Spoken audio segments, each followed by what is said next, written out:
Աստված ուշադիր լինենք, որ մարգարեներին ուղարկեց աշխարհ, բայց այստեղ տվեց Աստված, մարգարեն ուղարկեց, եւ այդ ուղարկված մարգարեն շատ ավելին չէր, քան որդին, իսկ որդին տվեց, որ նա զոհվի աշխարհի փրկության համար։ Սիրելիներ, զոհաբերվելը սիրո գերագույն, բարձրագույն դրսևորումն է մարդկային պատմության մեջ, երբ որ մեկը իր կյանքը դնում է իր ազգի համար, իր ընտանիքի համար, իր սրբությունների համար։ Մենք ունենք բազում նահատակներ, որոնք իրենց գերագույնը կյանքը դրեցին խաղաղության զոհասեղանին, որ կայանա եւ կայանա հաղթանակ։ Այո, զոհաբերվելը սիրո գերագույն դրսևորումն է եղել միշտ։ Եվ սա Աստված է ցույց տալիս։ Աստծո խոսքն է սա ասում։ Իսկ այսօր ինչ է քարոզվում մեզ, ինչ նահատակվել, ինչ պատերազմ, ինչ պաշտպանել, այս է քարոզվում մեզ։ Եթե այս տրամաբանության նայենք, չպաշտպանենք մեր հայրենիքը, չզինվենք եւ չսպառազինվենք, հակառակն է լինելու, ինչպես եղավ։ Հիսուս եղավ պաշտպան անպաշտպանների համար, Հիսուս եղավ սգավորներին մխիթարող,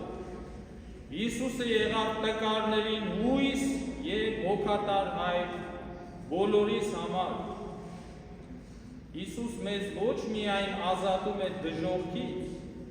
այլ հավիտենական կյանք է պարգևում քեզ, որովհետև միայն դժոխքից ազատվելու համար չեկավ Հիսուս,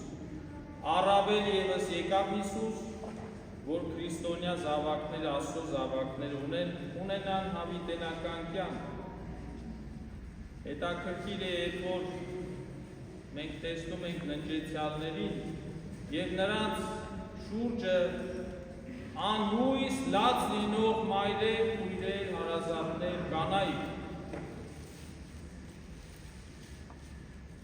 Ինչի վրա են հույսերը դրել, որ չկա հավիտենական կյանք։ Աղեկից բեկեցն է կյանքը, այսքան է միայն կյանքը։ Աստված եկավ հավերժության համար եւ մարդուն տվեց անմահություն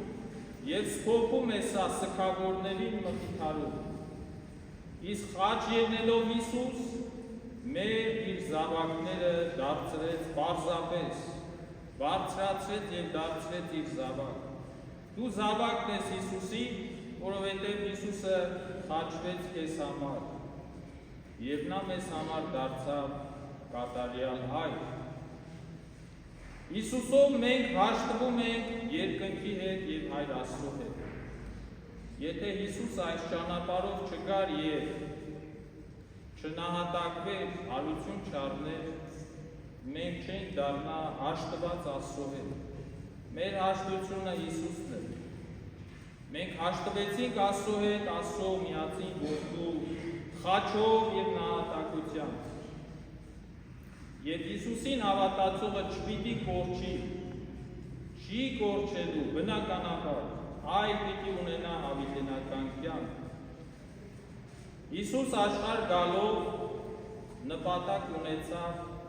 ինչ անելու։ Փրկելու աշխարհը։ Աշխարհը փրկելու համար եկավ Հիսուս, եւ Հիսուս չեկավ աշխարհը դատելու եւ դատապետելու, չեկավ դատելու աշխարհը, չնայած դրա իրավունք ուներ, որովհետեւ Հիսուսի ժամանակ նաեւ այսօր աշխարհը արժանի է դատաստանի։ Փրկության արժանի չի աշխարհը, որովհետեւ աշխարհի գործերը տեսնում են, որ միմիայն դատվելու համար է, որտեղ մեղքը խեղդել է մարդկանց։ Աստված կարող է կործանել, փրկել, բայց փրկեց, կորածին փրկել, Աստված կարող է կորածին փրկել եւ փրկում է, որովհետեւ բովանդակ սեր է Աստված, սիրում է Աստված, այսօր քեզ ով մեղավոր, դժողքի արժանին դարձած մարդուն Հիսուսը կարող է դարձնել լուսավոր հրեշտակ։ Մեղավոր մարդուն Հիսուսը կարող է դարձնել սուրբ, բայց ինչպես կարող է դա տեղի ունենալ։ Աստված իրավունք ուներ դատելու աշխարհը, բայց ճիշտ հակառակը արեց, չեկավ դատեց, դատելու է երկրորդ անգամ գալուց։ Աստված երկրորդ անգամ ահեղ դատաստանի է ենթարկելու աշխարհը, առաջի անգամ եկավ սիրով, ներողամտությամբ իր թանկագին կյանքը տալով մարդկության եւ աշխարհի համար։ Այնուհետև առաքյալը շարունակում է, որ ով հավատա Հիսուսին, երբեք չի դատապարտվի։ Այս խոսքը շատ կարևոր է այն առումով, որ հավատքը փրկում է դատապարտվելուց։ Որքան էլ որ մարդը մեղավոր եւ սրիկան լինի, եթե հավատաց Հիսուսին եւ մաքրվեց եւ ապաշխարեց, երբեք չի կրելու դատաստան։ Իսկ ով չի հավատում Հիսուսին, Տեր եւ Փրկիչ, արդեն իսկ դատապարտված է։ Շատ կարևոր միտք ասել։ Հիսուսը երբեք չի փրկում մարդուն, երբեք Հիսուս չի փրկի մարդուն, անկախ մարդու կամքից։ Եթե քո կամքը չկա փրկվել, եթե դու չես ուզում փրկվել, Հիսուսը քեզ զորով չի փրկելու։ Աստված նայում է քո կամքին, քո գործողություններին, քո ընթացքին, թե դու քայլ անում ես, թե ոչ։ Մարդը ինքը հոժարական պիտի բացի փրկության դուռը, որ այդ դուռը բացվի իր համար։ Ոչ ոք քո փոխարեն չի բախելու այդ դուռը